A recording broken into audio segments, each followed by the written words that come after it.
Welcome to the first module of the course, and this is by far, hands down, the most important video of this course. If you were to watch just one video from this course, it should be this one. Do not skip ahead. Listen to each and every word that I say.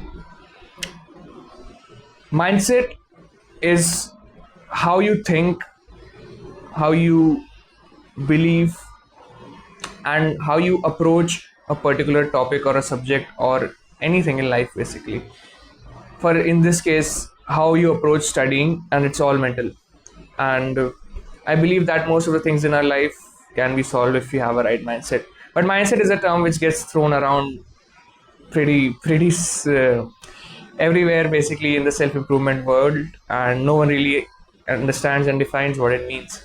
So I'll cover specific parts of mindset which you need to keep in your mind while approaching study. First, you need to have a very strong why for the reason you're studying. Like, why are you studying? Why are you actually doing this? I'll tell you a personal story. A very close friend of mine, she's almost a sister. She is a sister, and she's as good as me in studying. If we talk about her NEET scores, because we are bio students from bioinformatics, she has a better NEET score than me. However, I get better CGPA than her, because one of the reasons she often shares with me is, I don't know why I'm doing this. Like, she actually does not know. Another friend of mine, she got such a good score in JEE Advanced. Same for her. She does not know why she's studying these concepts, these topics. For me, I have my why pretty clear. I'm not going to reveal it here, but I know why I'm studying. Is it for placement? No. Is it for a good job? No. But I know what it is for me. So I'm not going to share my why because it's really personal, but some examples of why could be to get a good placement, to get into a dream company. Like, if you have a dream of such going to a pretty good company, you could be that, like Mang, whatever you want to call it. To get into a startup, to build something really cool. My friend Sarthak, he's like, for him the why is super clear. This guy just lives and breathes computer science. So for him the why is pretty clear. He would not do anything other than software engineering. So for him the why is pretty clear. You need to just understand, why are you studying this? Why do you actually care about this? Because this is the foundation. If this is not right, then everything we build on top of that will fall down. So let me just think of a few other examples of strong whys and then give it to you. Yes, a few examples could be, in my case, for our college, you want to be a 9 pointer just so that you can have zero attendance and you can skip classes. Another friend of mine, Suraj, he just did that. He had like 8.6-ish in the first semester and he got 9.4 in this semester, and now his average is 9 point something. So now he can skip classes. He just called me and he was so happy about it. And other examples, now this is in the micro level for this particular semester, but in the macro level it could be that you want to go and study abroad, and for that you need to be on the top of your class. You need to be a really good student. For those reasons, you have that strong why that you want to go and study abroad. You want to get a placement, I've already covered. You want to get a particular job which requires this degree, not this degree but a particular degree. So for example, if you want to go for any government exam preparations, then they require a degree. So you want to complete this degree with good grades so that you can have a better profile over there. All of these are examples of having a strong why. Now, the second point, don't hate 9 pointers. I'm not saying this to put a wall in front of me so that the hate doesn't come to me. For those of you who know me, I love getting hated. Like, I'd rather you hate me than not care about me. So I don't care about your hate. But You can't have something which you hate. And that is a very strong principle to live by. You can't be rich if you hate rich people, if you hate money. You can't be successful in dating if you hate the opposite sex. You can't be healthy if you hate healthy people. If you hate good, like actual healthy food, it's not going to work. And also, hating does you no benefit. I see this very glamorized, very commonly said saying, like it's very common to hate on nine pointers and say that you're jealous of them. Jealousy is a different thing. Jealousy is when you want what the other person has. You guys just hate nine pointers like they're freaking from hell. They're Nazis. I don't really understand. This does you no help in improving your CGPA. And most important thing is that you hate that person, but you want what that person has. How the fuck is that rational? I generally don't understand this, and you can see me, I'm getting very passionate about it because, yeah, this is pretty ridiculous for me. You hate someone and you want what that person has. So, how are you going to get it if you hate what that person has? Don't hate nine pointers, it's of no use for you.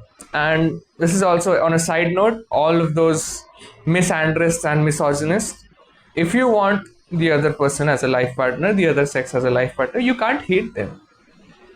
Anyway, next point. This goes back to the previous video that I made. No one is born smart. There is ample research on both sides that you can use anyone as an anchor to justify your point that no, he's just born smart, they're just genetically, they have better wirings in their brain. Bullshit. One of the strong beliefs that I have is you should not adopt any belief if it does not serve you, even if it is true. Even if I say that yes, if you would have asked me this question like, bro, how are you so, like, how do you get so much good grades? And if I want to make sure that you don't compete with me, I will say, yeah, I'm just naturally good at it. I've always been good at it. Done. Situation over. And you now have an excuse that yeah, Tim is already good at it. He has been naturally good at it, and that's why I can't be like him. I can't be as good as him in studies. And that is what we use. By we, I mean the people on the top of the academic hierarchy, to keep the competition low. I'm really revealing the secrets here, honestly. So I honestly and strongly believe that everything is learnable and everything is teachable. Now it's up to us to decide whether the resources required to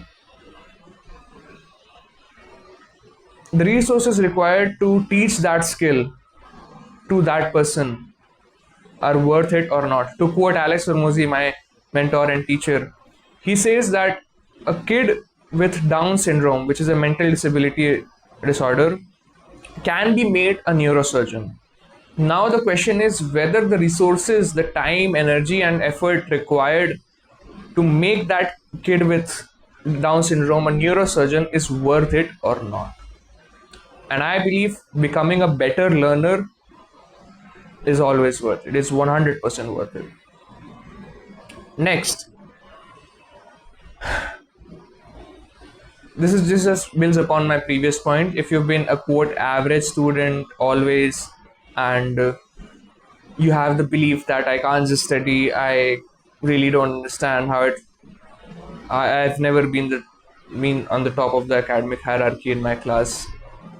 None of these beliefs serve you. Just one of these, if any of these beliefs comes into your mind, just ask yourself, does this belief help me or does this belief harm me? Does this belief move me closer to my goals, or does this belief move me farther from my goals? If it moves you farther, you just have to disregard that belief. And another important thing is labels. Like we label people. Okay, this person is lazy. This person is an average student. This person is XYZ. A label basically is a word that we coined for is an umbrella term for many different traits, many different actions that that person performs or does not perform. Why is that person lazy? Okay, so it's 11 in the morning and he's still sleeping. I tell him to do a chore, he does not do it. He's always on his phone. He eats and does not keep his plates in the sink. All of these actions make him lazy.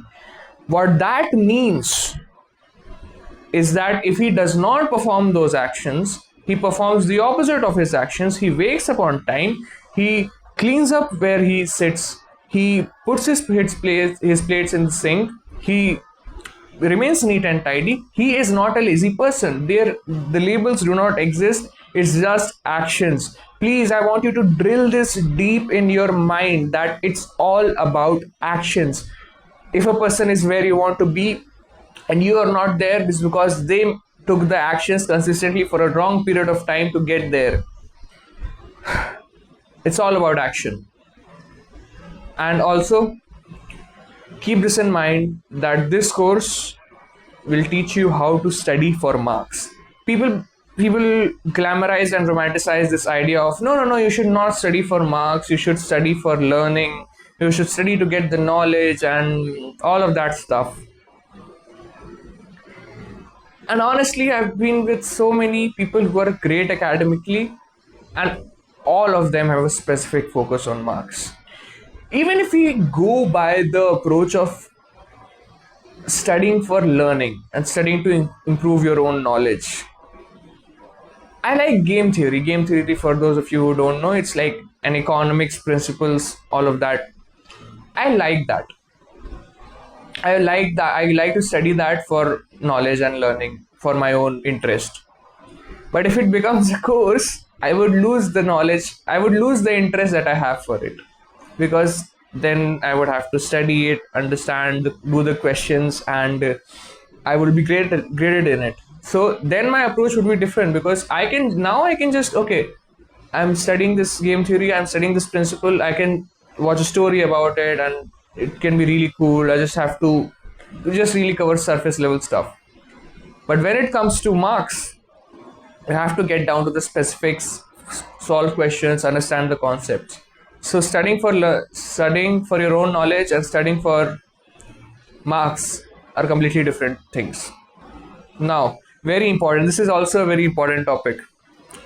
Now, this is not just in studies. This is everywhere. This is in the gym as well, and this is especially there when you want to lose weight. As all of this is there, you will meet quote unquote gurus. They'll be your peers, they might be your parents, they might be your elders who will teach you. And no, you should not study like this. If it comes to losing weight and doing exercise, they'll tell you, no, you should not exercise like this. You want to lose weight, right? Just take warm water, squeeze lemon, drink it for 30 days, you'll lose weight. And they themselves are weighing 120 kilograms. And same is with people who give you free studying advice. These guys have a CGPA of 7 and they're saying, no bro, this is not important. This is not important for the syllabus. This teacher has told this. Fuck you. At this point, just fuck them. Because one of the strongest beliefs that I have adopted is that I take advice only from people who have the outcome that I want. I would take advice from you on studying if you have a CGPA better than me. I would take advice from you on exercising if you have a better body than me. And I would only take money advice from people who are richer than me. So yeah, just face and confront reality. And people will tell you that in my gym there was a guy who was not body shaming, but he was really thin, and he was teaching me about the form of a bench press, and I just did not listen to him. I listened to another guy who was pretty jacked, and then he was like, no bro, I do boxing, I'm gonna boxing, you'll see me, I'll rock everyone out. The reality is not what is in his brain. The reality is that this guy is thin and he does not have the body that I want. We need to confront reality, keep emotions on one side.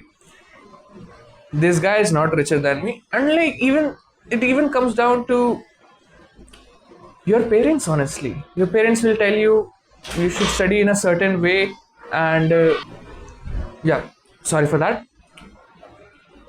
Your parents will tell you that you should study in a certain way, how they used to do it. If they are good at studying and they have been an academically superior student always, you should listen to them. If they have not been, you should not listen to them. I know this sounds harsh and rude, and I'm teaching people not to listen to their parents, but please take my advice with a pinch of salt and see why I'm giving this advice, okay? Now, very important again. I told you this whole video is very important. So, one of the things that you need to put yourself into a habit is accepting that it's your fault. You do not have a good CGPA, that is my fault. I do not have a good CGPA, that is my fault.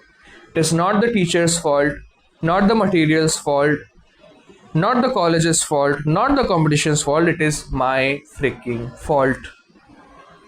Because if you keep blaming the teacher, you are not going to change the teacher.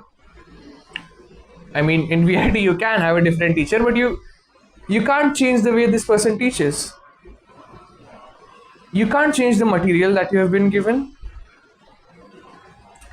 You can't change other people. The only person or thing you have control over is what you do, what you yourself do. So I would highly recommend not to follow this blame game, because it leads you nowhere and it just gives your mind a reason to believe that, okay, someone else is responsible for my incompetencies. I'm a big believer in accepting fault, because if you accept your faults, it's only then that you can correct them. Now, coming back to my previous point, you need to see reality objectively. By objectively, I mean, what do you have? You have these eyes, you can see and you can hear. You have these ears. Anything that's about, I feel like this, I feel like that. Emotions are important, I get it. But in this case, we're just going to keep them aside. What is the reality saying? One of the examples that I believe is that, let's say you have a 5-module syllabus, you have this big syllabus, and you have this final exams coming up. You will say, I feel like this topic is more important. If a teacher has said it, then you should definitely give more attention to that. I feel like this, if there's no reason behind your belief and you just feel like this is important, if you feel like you could be asked, sometimes feelings are right, but it's more appropriate to go off of the objectivity. For example, if you see the last 10 years if you just see 10 papers, 10 previous year papers, and you find that this particular question has been asked 6 times, then you should go for that question and study that. That is objective. But if you just feel like, yeah, I feel like this topic could be important, I feel like this topic could not be important, then it's absolutely, not absolutely, but 80% of the time it's not correct.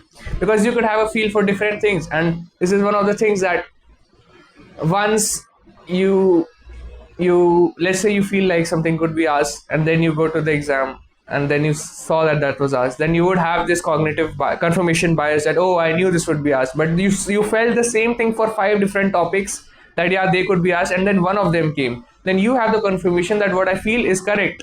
But no, you were only 20% right. I hope I'm making sense. Now, you've come 20 minutes far into a video. I know many of them have skipped this video. Many of them we have lost a lot of people, but that's good. Your competition is getting decreased. Now, ladies and gentlemen, see, this is the first video I know many people will watch, and you might not implement these things. You might not go and watch the future videos, which are actually very important. So, it's fine. I mean, I gain nothing or I lose nothing from you watching these videos or not watching these videos. I honestly don't have a problem. Now you have to suffer the consequences, because what will happen is that The exams will come. The exams are not going to stop. And then it will be on you whether you made the changes or not. We change when the pain of remaining the same is greater than the pain of change.